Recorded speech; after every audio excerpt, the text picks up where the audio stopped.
अपनी बोली अपनी भाषा, अपनों रेडियो अपनी बात और रेडियो गढ़वाणी FM 90.8 का साथ। तो बाजा भूला बाजा।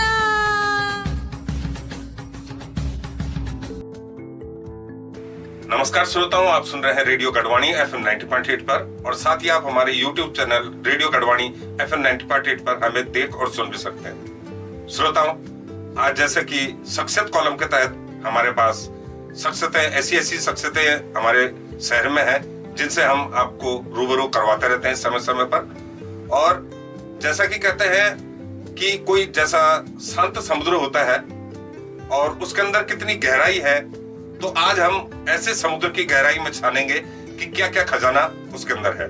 तो आज हमारे बीच में है कोटद्वार कर्णो घाटी में जो राजकीय महाविद्यालय है उसके professor doctor Anurag Sharma ji. Sir, आपका रेडियो गढ़वाणी पर हार्दिक स्वागत है। नमस्कार सर, जैसे कि मैंने अभी अपने श्रोताओं को आपका परिचय दिया कि एक गागर में सागर का हो या एक शांत समुद्र के नीचे जैसे कि आपका शालीन सा व्यक्तित्व है, और उस सागर के अंदर हम जाकर छानना चाहेंगे कि क्या क्या खजाना है। आप यूं तो कॉमर्स के प्रोफेसर हैं और कर्णो घाटी कोटद्वार में महाविद्यालय में हैं आप।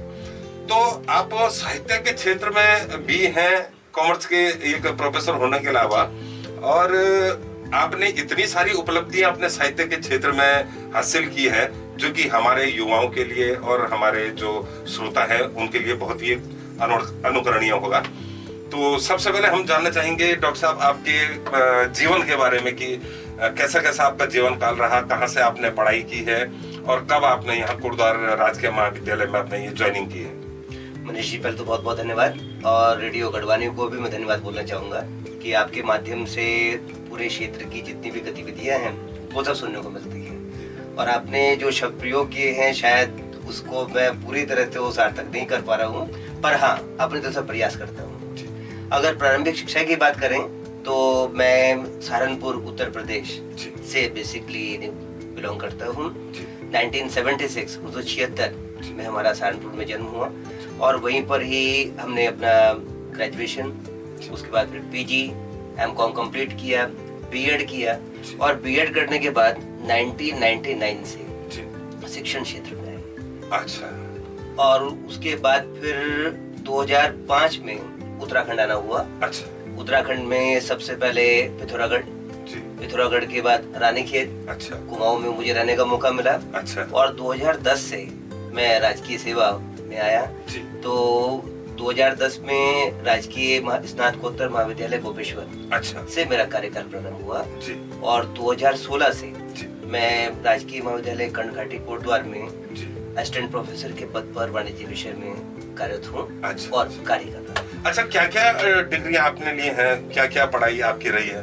अगर मैं डिग्री की बात करूँ तो सबसे पहले हाई स्कूल 1990 में किया। उस समय जो रिजल्ट था वो 12% था। अच्छा। और मुझे अच्छे से याद है कि लगभग 10-12 गांवों के अंदर मैं अकेला एक ऐसा बच्चा था जो उस समय पास हुआ था। फिर 1992 में हमने इंटरमीडिएट किया जिसमें 25% रिजल्ट था। अच्छा। 1995 में बीकॉम किया जी विजयन पीजी कॉलेज सहारनपुर से, और एमकॉम 1997 में किया। अच्छा। 1998 में हमने बीएड किया। अच्छा। और उस टाइम बीएड का जो रिजल्ट था वो भी 0.5%, आधा प्रतिशत। अच्छा। तब उत्तराखंड और हमारा उत्तर प्रदेश एक हुआ करते थे। 9 डिग्री कॉलेज थे, 450 सीट थी और 90,000 अभ्यर्थी रहे। अच्छा। जिन्होंने वो प्रवेश परीक्षा दी। अच्छा। और उन 450 में से मैं खुशकिस्मत समझता हूँ मैं भी एक था। उसके बाद फिर 2008 में फिर बड़ा स्ट्रगल देखने को मिला। जीवन में काफी उतार चढ़ाव आए, संघर्ष आए, काफी स्कूल्स में कॉलेजेस में पढ़ाया। फिर 2008 में हमने अपना शोध कार्य पूरा किया। फिर 2010 में यूजीसी नेट की परीक्षा उस जमाने में बड़ी मुश्किल हुआ करती थी, वो उत्तीर्ण की। 2012 में दोबारा से नेट दिया। अच्छा। वो उत्तीर्ण किया। 2015 में यूसेट की परीक्षा उत्तीर्ण की। अच्छा। और फिर इसी क्षेत्र में अब कार्य कर रहे हैं। बहुत सुंदर, बहुत बढ़िया। अच्छा, तो अब हम देखते हैं जैसे कि आपका सोशल मीडिया के माध्यम से हमें पता लगा है और अमेज़न में भी आपकी कुछ बुक्स वगैरह है। तो आप साहित्य के क्षेत्र में कैसे आपका आना हुआ है और इतनी जो आप उपलब्धियां, जैसे आपको कई सम्मान भी प्राप्त हो रहे हैं और आपकी नई नई बुक्स रोज हमें देखने और पढ़ने को मिल रही हैं।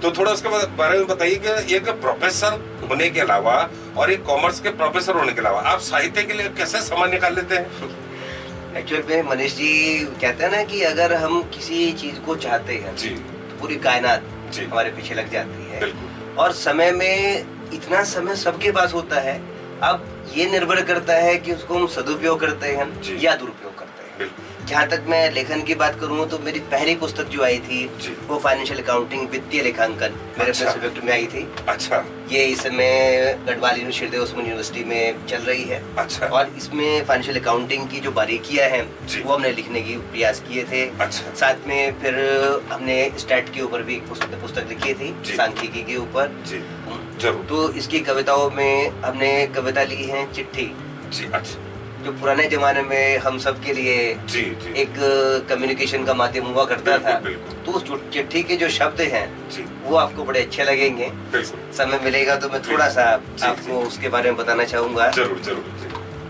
हमारे श्रोता जरूर सुनना चाहेंगे, हाँ। क्योंकि पहले तो चिट्ठी का जो स्वाद होता था, जी, जी। और आज हम उन चिट्ठियों के बारे में कहीं कहीं कविता के माध्यम से, कहीं कहानियों के माध्यम से जब सुनते हैं बिल्कुल। तो नई पीढ़ी भी सोचती है कि जी। क्या चिट्ठी, क्या चीज जी। रही होगी। अब इसके लिए मैंने जो लिखा था कि थोड़ा पुराने समय की यादों में खो जाइए जी, और सोचिए, डाकिया चिट्ठी लेकर आया है जी, और आपके दरवाजे पर दस्तक देकर कहता है, डाकिया डाकिया। डाक- चिट्ठी की उस मनमोहक दुनिया में कविता के माध्यम से जाने का प्रयास कीजिएगा और अपने प्रियजन को आज की इस तकनीक से भरे युग में जब हम मेल करते हैं, व्हाट्सएप करते हैं, जी, उस युग में भी एक चिट्ठी जरूर लिखिएगा। ये एक संदेश है पाठकों के लिए भी कि एक चिट्ठी आप जरूर लिखें। बिल्कुल। तो जरा शब्दों पे ध्यान दीजिएगा। जी। चिट्ठी, बीते समय की बात हो गई पर याद तो तुमको आती होगी, मेरे आने की आहट से हर आंख हर्षाती होगी। जब डाकिया मुझको लेकर आता, हर आंख टकटकी लगाए होती, जिसके घर में मैं आ जाती उसको खास बनाती। बहुत सुंदर। सारी खुशियां मुझसे आती, मैं सबको खुश कर जाती होंगी, गम की बातें साथ में लाकर आंखें खूब बिकाती होंगी। बिल्कुल सुंदर। तो ये चिट्ठी की कविता है। सुंदर, सुंदर। जब पुस्तक आप पढ़ेंगे तो आपको और अच्छी लगेगी। जी, जी, जी। तो उसके साथ में और कविताएं हैं, जैसे एक कविता मैंने जो लिखी थी जी। वो आज के समय के ऊपर एक प्रश्न चिन्ह भी है, जी। जिसमें थी पौधा लगाओ पेड़ बनाओ। अच्छा, आज जैसे हम देखते हैं कि पौधा लगाने की कैंपेन चलाई जाती जी, है, जी, फोटो खिंचवाए जाते हैं, जी, और उसके बाद देखते हैं कि वो पेड़ बने ही नहीं, बिल्कुल।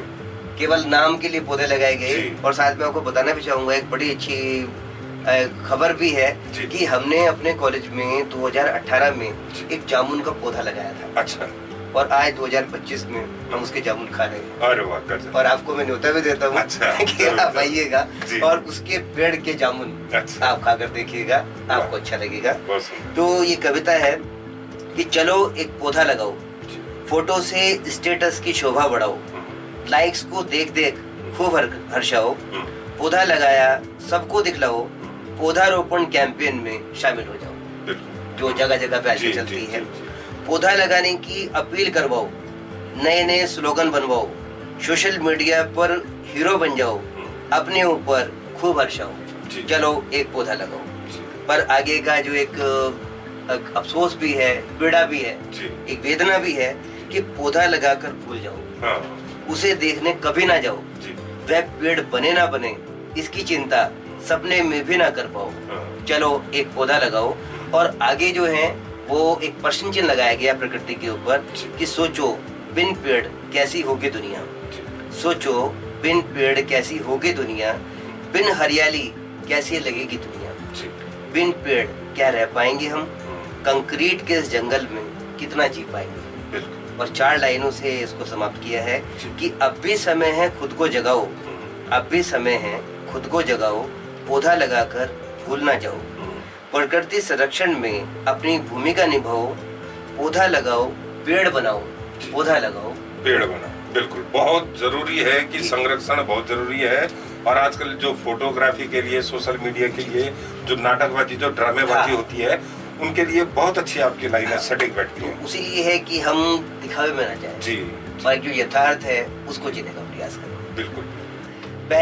सबसे पहले एक पुस्तक जो आई, ये आई साझा प्रकाशन। अच्छा, जिसका नाम था कविता के रंग शब्दों के संग। अच्छा। और इसमें 4 पेज जी। हमें मिलते हैं। जी। 4 पेज में 1 पेज में परिचय। अच्छा। और 3 पेज कविताओं के लिए।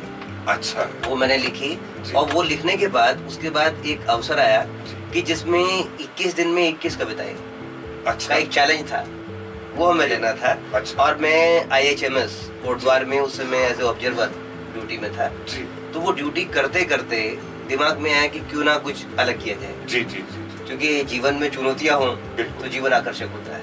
बिल्कुल तो निश्चित। उन्हीं चुनौतियों को मैंने लिया और लगभग 18 दिन के अंदर अच्छा। एक ये पुस्तक लिखी।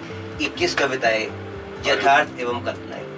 18 दिन में 21 कविताएं लिख दी आपने। जी जी। जबकि 21 दिन में 21 कविताओं का था। थी। वाह। और ये जो पुस्तक है ये 3 देशों में, UK, USA और इंडिया अच्छा। में अमेज़न पे उपलब्ध है। जी। और अच्छा रिस्पॉन्स मिल जी, रहा है। जी, जी। अच्छा लगता है जब कई लोगों के फोन आते हैं जी। और वो बताते हैं सर आपकी पुस्तक पढ़ी, जी। बहुत अच्छी लगी। अच्छा, जैसे अमेज़न में अगर हमें आपकी बुक्स अगर ढूंढनी है तो कैसे सर्च करेंगे? हाँ, Amazon आपके में- नाम से या इस हाँ, शीर्षक आप से? मेरे नाम से भी कर सकते हैं, डॉक्टर जी। अनुराग शर्मा के नाम से, जी। या 21 कविताएं यथार्थ एवं अच्छा, कल्पनाएं। या फिर इस इससे शीर्षक भी आप सर्च कर सकते हैं। जी। और वहां से पुस्तक को मंगाकर ओके। पढ़ सकते हैं। अच्छा। और इसमें जो पुस्तक है उसमें कल, आज और कल जी। को लिखने का प्रयास किया गया है। बहुत अच्छी आपकी लाइनें सटीक बैठती हैं। उसी लिए है कि हम दिखावे में ना जाएं जी। और जो यथार्थ है उसको जीने का प्रयास करें। बिल्कुल। और एक कविता लिखी थी इसमें जो है इस पीढ़ी के ऊपर कि वो पीढ़ी भी क्या पीढ़ी थी। जी। जो हमारी एक देवतुल्य पीढ़ी रही है उनके ऊपर एक कविता थी कि वो पीढ़ी भी क्या पीढ़ी थी, पीर पराई उनको थी, सबकी चिंता करते थे वो, बस अपनी चिंता कभी ना की। कि जितनी हमारी पीढ़ी रही है जी। वो अपनी चिंता छोड़कर हमारे माँ, हमारे पिताजी, दादाजी, नानी जी सबसे पहले उठते थे, वो सबको सुलाकर सोते थे। जी। जब देखो वो करते काम थे, कभी नहीं वो थकते थे, वो पीढ़ी भी क्या पीढ़ी थी। अगली जो लाइन है थोड़ा वो समय के साथ साथ है कि अपने पराये में भेद ना करते। कभी नहीं देखा हमने कि कोई भी आ रहा है तो वो सबसे पहले उनको ध्यान देते थे। अपने पराये में भेद ना करते, सबका मान वो करते थे, सबके काम वो आते थे, सब पर जान छिड़कते थे। बेशक डिग्री कम थी उन पर, कई बार होता था कि हाई स्कूल भी नहीं है, निरक्षर हैं, बेशक डिग्री कम थी उन पर, सारा ज्ञान वो रखते थे, नैतिकता की शिक्षा देकर घर परिवार चलाते थे। वो पीढ़ी थी क्या सभ्यता और संस्कार तो वही देते थे उस समय के। आज इतना पढ़ा लिखा होने के बावजूद अगर जब बच्चे जब नई पीढ़ी के कहते हैं हमने तो बहुत पढ़ा है, आपने पढ़ाई नहीं की है, तो संस्कार तो उनके पास है नहीं। हाँ। तो शिक्षा का भी क्या फायदा जब तक संस्कार नहीं है और जब तक बड़ों का सम्मान नहीं है। लेकिन वो जो हमारे बड़े हुआ करते थे, उन्होंने इतने बड़े परिवारों को भी पालते थे, संस्कार भी देते थे, जो कि आज की युवा पीढ़ी के लिए तो शायद बहुत दूर की कौड़ी हो गई है। क्योंकि शिक्षा से संस्कार ज्यादा जरूरी है। जी। संस्कार अगर हैं तो आप कहीं पे भी कुछ भी कर सकते बिल्कुल हैं। निश्चित रूप से। लेकिन अगर संस्कार विहीन है जी। तो आप पशु समान हैं। बिल्कुल। तो वही संदेश इसमें दिया गया है। जी जी। फिर एक और जो कविता है घर की दीवारें, अच्छा। ये आज के समय की जो स्थितियां हैं उनको बताती है कि बड़े बड़े घर हैं, कमरे खाली हैं, जी। लोग अलग अलग कमरों में बैठे हैं, हाँ। मोबाइल पर वो बिजी हैं, बिल्कुल। गैजेट्स पर बिजी हैं, जी। पर आपस में बात तक नहीं कर रहे हाँ, हैं। जी। तो घर की दीवारें एक लिखी गई है मेरे द्वारा एक कविता कि घर की सारी दीवारें जब तन्हाई में मिलती होंगी, मिलकर बातें करती होंगी, फिर खामोशी हटती। घर बड़े हैं, लोग कम हैं, सबके हैं अपने कमरे, बातें होती हैं गैजेट्स पर, फ्रेंड्स भी जुड़ते हैं रिक्वेस्ट पर। बिल्कुल। आजकल रिक्वेस्ट हम भेजते हैं तो फ्रेंड जुड़ते हैं। जी। तो घर की दीवारें बातें करती हैं। जी। मिलना जुलना अब ट्रेंड पुराना, बंद हो गया घर पर आना। जी। पहले घर पर जाते आते थे। हाँ। तो मिलना जुलना अब ट्रेंड पुराना, बंद हो गया घर पर जाना। ऑनलाइन अब लोग अधिक हैं, स्क्रीन पर अधिक व्यस्त हैं। पर्सनल लाइफ में लोग हैं उलझे, बात तक की कहाँ फुर्सत है। हाँ। बातों की अब बात ना होती, मोबाइल में लोग व्यस्त हैं। बिल्कुल। आप छोटे बच्चे से लेकर बड़े तक देखिए, जी। लगभग 2-3 साल से लेकर 80-90 साल तक सबका है मोबाइल के बिल्कुल ऊपर। सब लोग। किस्से कहानियां अब नहीं चलती, ठाके लगाना अब हुआ पुराना। थोड़ा तेज आवाज में बोलते हैं तो लोग कहते हैं रुक जाओ। हाँ। बगल से कोई सही बात है। वो फुलकर हंसना हाँ। खत्म हो गया जी, है। जी। किस्से कहानियां अब नहीं चलते, ठाके लगाना हुआ पुराना, घरों से अब शोर नहीं आता, सन्नाटे का जो नतीजा। और लास्ट की 4 लाइन है, घर में महफिल अब नहीं सजती, चाय पर चर्चा अब नहीं चढ़ती, अब नहीं आते जाने अनजाने, मेहमान नवाजी अब नहीं जचती, मेहमान नवाजी अब नहीं जचती। तो ये एक कविता है, बहुत ही चिंतनीय विषय है आजकल। जैसे कि पहले तो एक एक कमरे में या पहले जैसे झोपड़ी नुमा घर होते थे और उसमें बच्चों की भी संख्या ज्यादा होती थी, माता पिता भी होते थे, चाचा ताऊ मामा सब एक परिवार में रहते थे। और आजकल इतने बड़े बड़े घर हो गए, एक एक कमरे में एक एक आदमी है। तो ये दीवारों की कहानियां भी बहुत सुंदर है आपकी, बहुत अच्छी कविता है। इसके अलावा जैसे आपको कई अंतर्राष्ट्रीय स्तर पर तो आपकी ये कविताएं और किताबें पहुंची गई है, राष्ट्रीय स्तर पर आपको बहुत से सम्मान प्राप्त हुए हैं। क्या क्या है थोड़ा उनके बारे में? जहाँ तक मैं बात करूँ आपकी शुभकामनाओं से और हमारे सभी स्टूडेंट्स के लिए भी और टीचर्स के लिए भी, कि उन सबके आशीर्वाद से, गुरुओं के आशीर्वाद से, एक तो बेस्ट टीचर अवार्ड जो 2024 का बेस्ट टीचर अवार्ड रहा है वो मुझे मिला है। 2021 में भी ये अवार्ड मिला था। अच्छा। इसके साथ साथ में जो मुख्यमंत्री शोध पत्र योजना है उसमें शोध पत्र, उत्कृष्ट शोध पत्र का अवार्ड 2025 का मुझे मिला है। साथ में साहित्य के क्षेत्र में उत्कृष्ट साहित्य सर्जन अवार्ड वो मुझे मिला है। अच्छा। और रिसर्च के क्षेत्र में जो रिसर्चर ऑफ द ईयर वो अवार्ड मुझे मिला है। अच्छा। और जो शोध पत्र हमारे होते हैं तो उनमें best research paper presentation award वो भी 2 बार मुझे मिल चुका है। वाह, ये तो कुछ नया ही हम सुन रहे हैं कि बेस्ट रिसर्च का भी अवार्ड होता है। जी जी जी, बहुत बड़ी बात। इसमें इंटरनेशनल सेमिनार था चमनलाल कॉलेज लंडोरा हरिद्वार में जी। वहाँ पर पूरे देश से विदेश से शोधार्थी आए हुए थे। अच्छा। तो वहाँ पर मुझे बेस्ट पेपर प्रेजेंटेशन अवार्ड अच्छा वहाँ पर मिला था।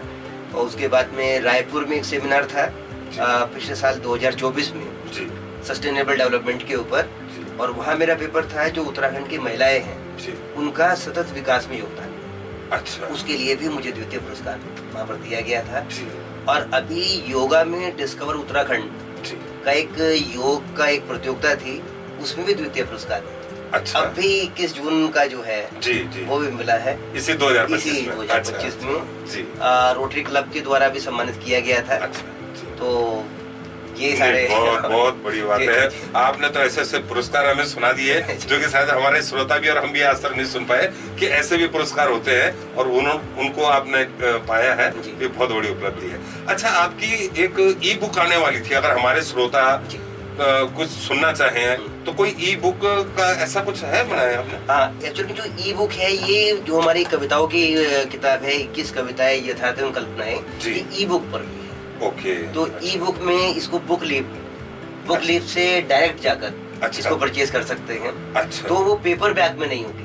पेपर बैग मतलब हार्ड कॉपी। हाँ। ये जो हार्ड कॉपी में नहीं होगी उसको आप अपने डिवाइस के ऊपर, अपने मोबाइल के ऊपर सुन सकते हैं। सुनने को अभी जो बुक आ रही है वो ऑडियो बुक है। अच्छा। हाँ, वो ऑडियो बुक है। और ऑडियो बुक में भी यही आ रही है बुक इंडिया करके कंपनी है। अच्छा। तो उस कंपनी का मुझे फोन आया कि सर आपकी जो पुस्तक है इसको ऑडियो बुक में कन्वर्ट करना चाह रहे हैं। अच्छा। तो अब वो उस पर काम चल रहा है और बहुत जल्द आपको ये सारी कविताएं आपको ऑडियो में सुनने को मिलेगी। तो आप ऑडियो में उसको सुन सकते हैं। जी जी जी जी। आपकी जो हमने अभी तक कविताएं सुनी ना, बहुत सरल है। कई बार बड़े बड़े साहित्यकारों की हम कविताएं सुनते हैं तो कुछ शब्द ऐसे निकल जाता है कि पूरा भाव ही खत्म हो जाता है, वहां से कोई ऐसा कठिन शब्द आ जाता है। तो आपका इसमें जैसे कुछ उर्दू के शब्द होते हैं, जैसे वो भी नहीं है तो आदमी अटक जाए। तो आपकी ये कविताएं सुनने में बड़ा आनंद आ रहा है। अच्छा, आपको क्या लगता है कि आज से 25 साल पहले के युवा या छात्र और आज के छात्रों में या गोपेश्वर के छात्रों में और कोटद्वार के छात्रों में कुछ अंतर तो आपको नजर आया होगा? हाँ, एक्चुअली में देखो अच्छे बुरे सभी जगह होते हैं। बस ये है कि अच्छे बुरे का प्रतिशत थोड़ा सा ऊपर नीचे हो जाता है।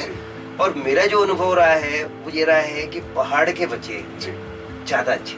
अच्छा। शारीरिक रूप से भी, मानसिक रूप से भी, नैतिकता में भी और संस्कारों में भी, क्योंकि कहीं ना कहीं उन्होंने वो परिस्थितियां ज्यादा देखी है। एक वर्ड होता है एडेप्टेशन, अनुकूलन।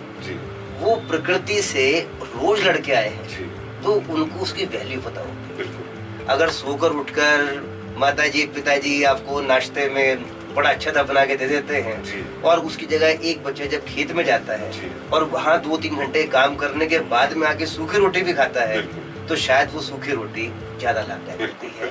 तो वो अंतर एक पहाड़ में और प्लेस में आता है। जी यहाँ के बच्चों की बात करें तो वो तकनीकी रूप से ज्यादा समृद्ध है, अच्छा टेक्नो हैंडी है, जी शार्पन माइंड है जी और चीजों को अच्छे से कर रहे हैं। जी। बस पथभ्रष्ट हाँ, नहीं होना है, जी, जी। नशा और मोबाइल बिल्कुल उसकी प्रवृत्ति थोड़ी सी हमारे कोटद्वार के अंदर जी मुझे कहते हुए अच्छा भी नहीं भी लगता है जी पर वो एक सच्चाई है, जी। कहना जरूरी है जी। कि थोड़ा सा उस मोबाइल से थोड़ा सा उस नशे से बचें। जी बाकी अपार संभावनाएं हैं, जी। बच्चे हमारे विश्व पटल पर अच्छा कर रहे हैं। जी। अभी एक क्रिकेट टीम में भी खिलाड़ी का चयन हुआ है। अच्छा नेगी इधर से हमारे चंडीगढ़ से आते हैं अच्छा और साथ में बाकी हर क्षेत्र के जी। अंदर हमारे बच्चे अच्छा करते हैं। अच्छा नहीं होता है कि मतलब हमारे जो पुरानी पीढ़ी थी जैसे हम लोग थे जब हम पढ़ रहे थे तो हम खूब मार पिटाई हमारे करते थे टीचर लोग।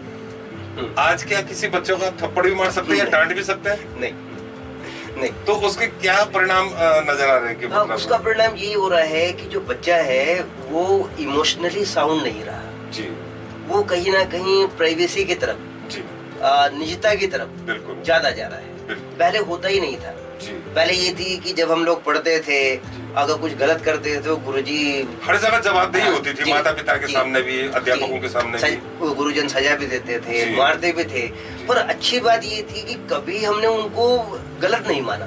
जी अगर गुरु ने मारा है इसका मतलब गलती पर मारा है, बिल्कुल उस गलती को दूर करने का प्रयास जी। हम करते थे। जी। आज की पीढ़ी में ये है कि मेरे ऊपर हाथ उठाया तो कैसे उठाया। हाँ बच्चा अगर नहीं कह रहा है तो पेरेंट्स आके पहले कह रहे जी हैं कि आपने ऐसा क्यों किया। बिल्कुल तो वो थोड़ा एक समय का एक परिवर्तन है जी कि जिसमें चीजें जो हैं वो निजता की तरफ ज्यादा आई हैं। जी। आदमी अहम के ऊपर, अहम। ईगो के ऊपर ज्यादा लेने लगा है, बिल्कुल, बिल्कुल। जबकि उस टाइम में ईगो नाम की चीज होती नहीं थी। जी जी हम सब लोग उस पीढ़ी से आए हैं और इसीलिए शायद आज भी चीजों को देख रहे हैं, फेस कर रहे हैं, जी। उसी का वो परिणाम। तो देखो हमारे श्रोता और चाहे वो युवा हो, चाहे बुजुर्ग हो, चाहे माता पिता हो, सभी ने देखा कि एक डॉक्टर, एक प्रोफेसर जो कि जिन्होंने कि अपना पूरा जीवन शिक्षा के क्षेत्र में प्राप्त करते हुए शिक्षा उस समय भी उपलब्धियां हासिल की, आज साहित्य के क्षेत्र में भी उपलब्धियां हासिल कर रहे हैं और आज एक महाविद्यालय में प्रोफेसर होने के बावजूद भी आप कॉमर्स के प्रोफेसर होने के बावजूद भी आप साहित्य के क्षेत्र में अपना समय व्यतीत कर रहे हैं, ना कि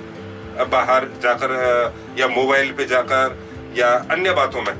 तो किस तरह का समय का सदुपयोग किया जा सकता है, ये हमारे प्रोफेसर साहब अच्छा बता रहे हैं। जैसे कि हमारे ये जो रेडियो स्टेशन है इसका सेटअप यहाँ भरत नगर में उस जगह को कहते हैं कि वहाँ पर महर्षि चरक ने चरक संहिता लिखी थी, वहाँ पर भरत जी का कहीं पर शायद निवास रहा होगा। उसके बाद वो क्रीड़ा करने के लिए कर्णाश्रम तक आते थे, कर्ण ऋषि या कर्ण। मैं इसमें शोध में मैं कई बार जाना चाहता था, कहानियां मैं ढूंढना चाहता हूँ, लेकिन हर जगह कहानियां कुछ अलग सी मिलती हैं, एक जैसे सटीक कहानी मुझे कहीं नहीं मिली। कुछ लोग कहते हैं कि शायद बिजनौर तक इस क्षेत्र का फैलाव था, हो भी सकता है उस दौरान रहा हो। आप शायद इसमें कुछ बेहतर निकाल कर लेके आएंगे।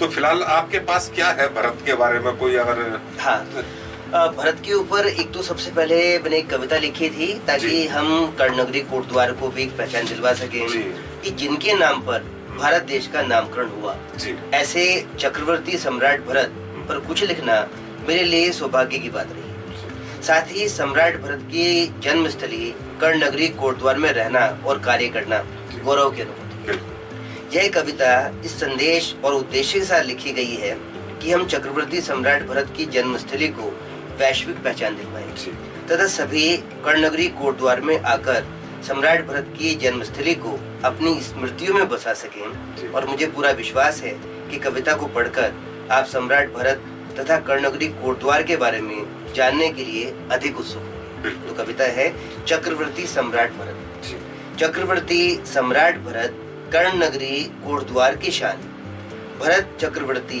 सम्राट महान। ययाति वंश के वंशज, ऋषि कर्ण के शिष्य अग्रज, शकुंतला दुष्यंत के नंदन, कण्वाश्रम में पिता बचपन। यहाँ की बात आप कर रहे थे। शेरों के दांत गिनते थे, हाथियों की पीठ पर चढ़ते थे, डर भी डरता था जिनसे, बचपन से ही थे बड़े महान, कर्ण नगरी कोटद्वार की शान।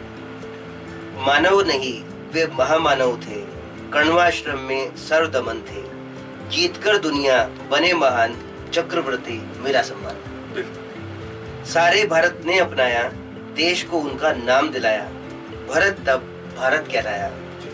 सारे देश ने किया प्रणाम, भरत चक्रवर्ती सम्राट महान। ऋषि कर्ण की कर्ण नगरी को करके नमन अब तो सम्मान। ये अपील की गई है कविता के माध्यम से कि हम कर्ण नगरी में सभी लोग, क्योंकि पूरा भारत एक है और विश्व में इस समय अनोखा देश है, तो सभी यहाँ पर आए।